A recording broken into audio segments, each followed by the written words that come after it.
السلام عليكم ورحمة الله. أهلا بيكم في فيديو جديد ويوم جديد. يا رب كلكم تكونوا بألف خير إن شاء الله. فيديو النهاردة طريقة عمل العيش الفينو بدقيق الحبة الكاملة. هعمله معاكم بطريقة سهلة جدا وبسيطة، من غير بيض ومن غير لبن، مش هيكلفنا أي حاجة، هو بس دقيق الحبة الكاملة. أول حاجة عملتها إن أنا جبت نص كوباية من دقيق الحبة الكاملة، خدتها كده وحطيتها في بولة، وضفت عليها معلقة كبيرة من الخميرة الفورية وكمان معلقة كبيرة من السكر، وهنزل عليهم بنص كوباية من المية.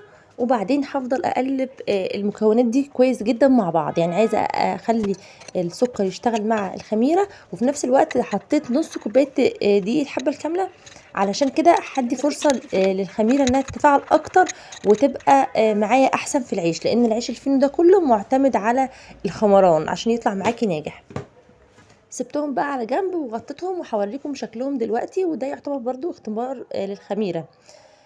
جبت بقى بولة تانية وحطيت فيها حوالي كوبايتين ونص من دقيق الحبة الكاملة، لان انا كنت حاطه نص كوبايه مع الخميره، فانا حسبت نص كوبايه دي، يبقى انا كده الاجمالي كله عملت 3 كوبايات من دقيق الحبه الكامله.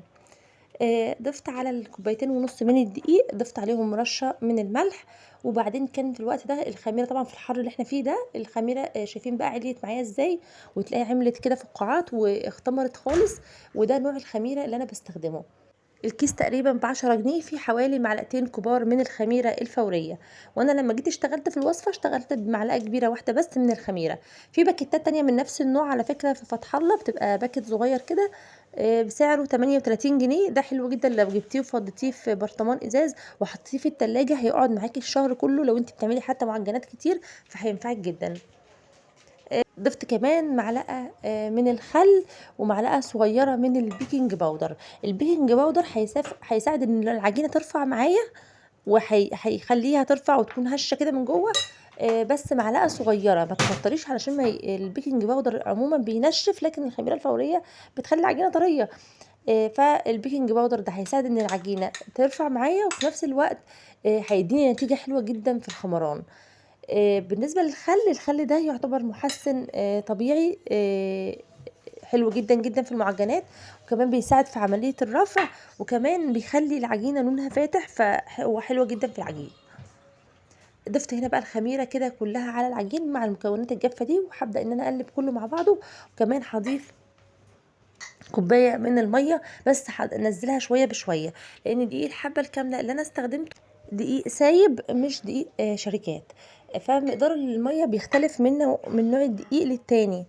فانا فضلت كده ان انا انزل شويه بشويه وافضل الم العجينه بايدي. انا مش بعجن بقى عجن بقى زي الدقيق الابيض، لا، احنا هنبدا نعجن كده ان احنا بس نلم العجينه، وتديني في نفس الوقت عجينه تكون طريه، يعني فيها تلزيقه خفيفه خالص، بس مش هخليها ان هي بقى طريه ان انا ما اقدرش اتحكم فيها، لان دي الحبه الكامله لما بتضيفي له ميه كتير ممكن ما تقدرش انك انت تتحكمي فيه، وهيعوز منك، هيلزق منك جامد ويعوز تاني ميه.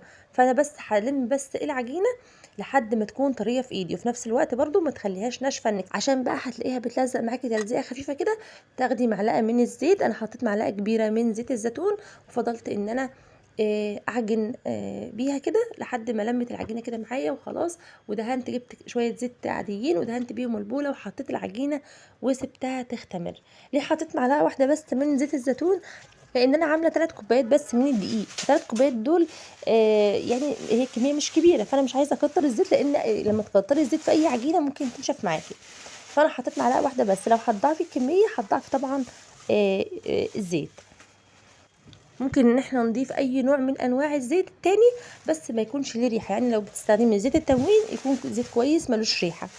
بعد كده سبت العجينه لحد ما اختمرت معايا، وهنا بقى لما اختمرت خدتها كده وحطيتها على المفرش السيليكون، وبدأت كده ان انا اقطعها لكور تكون متساوية في الحجم تقريبا بالنظر كده.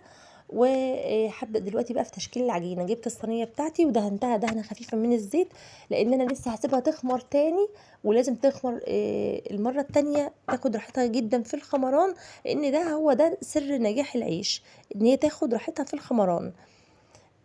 جيت بقى بعد ما قطعتها كده كور متساوية، خدت كل كورة وبدأت كده ان انا افردها دايرة قدامي بالنشابة. هتلاقي العجينة حلوة جدا، بتفرد معاكي بكل سهولة ومش بتلزق ولا اي حاجة. وتبدأي انك انتي تلفيها رول بالراحة كده، وتبداي انك تقفلي من تحت الحته الاخيره وتخليها تحت وتحطيها في الصينيه اللي مدهونه بالزيت. ولازم ندهن الصينيه زيت علشان لما يخمر ما يلزقش في الصينيه. عملتهم بقى كلهم الأرغفة كلها بنفس الطريقة، وسبتهم في الصينية علشان يخمروا للمرة التانية عشان يديكي النتيجة المطلوبة. وعلى فكرة العيش ده حلو جدا، احلى من التوست اللي احنا بنجيبه من بره بتاع الحبة الكاملة. دلوقتي عشان اشتري الكيس بتاع التوست ب60 جنيه، انا شايفاه في فتح الله ب58 جنيه. يعني انا عملته مكلفنيش اي حاجة، يا دوب حوالي نص كيلو من دقيق الحبة الكاملة. والدقيق السايب من الحبة الكاملة ب25 جنيه، ممكن تلاقيه ب30 جنيه في أماكن تانية، بس أنا جايباه ب25 جنيه. لو انت عايزة تستخدميش دقيق الشركات استخدمي براحتك. شايفين بقى شكله بعد ما شكلته؟ كان عبارة عن صوابع او رولات كده، رفيعة ازاي.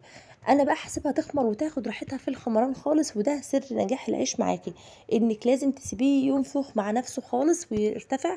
شايفين؟ بصوا حجمه كان صغير ازاي. انا هسيبه دلوقتي، هغطيه بالمفرش وهسيبه شويه. وده كان شكله بعد ما اختمر معايا. شايفين بقى حجمه تضاعف ازاي. يعني الخمران مهم جدا. لو انت عندك بخاخه ممكن تحطي فيها ميه عادي من الفلتر وتبداي انك انت تطبخي. لو ما عندكيش بخاخه هتعملي زي ما انا عملت، هتجيبي كده شويه ميه صغيرين في طبق وتجيبي الفرشه وتبداي انك انت تدهني بالراحه خالص. طبعا ما تضغطيش بالفرشه علشان ما تضيعيش الخمران بتاع العيش. تبداي انك انت تضغطي بالراحه خالص على وش العيش كده. وبعدين لو عايزه تضيفي زي ما انا ضفت سمسم او شوفان او حبه البركه زي ما انت عايزه، كشكل حلو كده، يعني يدي تزيين شكله حلو زي بتاع بره، وفي نفس الوقت يفتح النفس كده ونحس ان هو زي الجاهز بتاع بره، وفي نفس الوقت قيمة غذائية. ده بقى شكله بعد ما دخلته على فرن يكون درجة حرارته عالية جدا من فوق. انا بشغل من فوق ومن تحت، بس بشغل من تحت الاول 5 دقايق كده، وبعدين في الاخر خالص هشغل شويه شويه عشان تديني يعني شويه الحمران اللي فوق كده. وبعد ما يطلع لازم تغطيه، او اي معجنات بتطلع لازم اغطيها شويه كده عشان لما تعرق هتبدا ان هي تديك النتيجه المطلوبه. وده كان شكله. انا عايزه هنا اوريكم هو طري قد ايه، وكمان في اللبابه بتاعته من غير بيض ومن غير لبن ومن غير زبده. يعني انا هو اتنفخ معايا ما شاء الله. النتيجه اللي طالعه معايا دي طالعه بسبب ان هو اتنفخ معايا كويس جدا. ونوع الخميره حلو جدا، بيبقى حلو جدا في السندوتشات وصحي. والاهم من كده ان احنا نعود ولادنا عليه. وممكن تدخليه في مع الدقيق الابيض شويه بشويه عشان تعودي ولادك عليه. كانت وصفه النهارده اللي حبيت ان انا اشاركها معاكم. اتمنى ان انتوا تكونوا استفدتوا من الفيديو، اتمنى ان الفيديو يكون عجبكم، استفدتوا منه باي معلومه. وحابه اقول لكل الامارات اللي فتحوا الفيديو بتاعي لاول مره، لو انت اول مره بتشوفي قناتي واستفدتي من الفيديو، اتمنى منك انك تنوريني بالاشتراك في القناه وتفعلي الجرس عشان يوصلك كل فيديو جديد بقدمه. واشوفكم ان شاء الله في فيديو جديد، والسلام عليكم ورحمة الله وبركاته.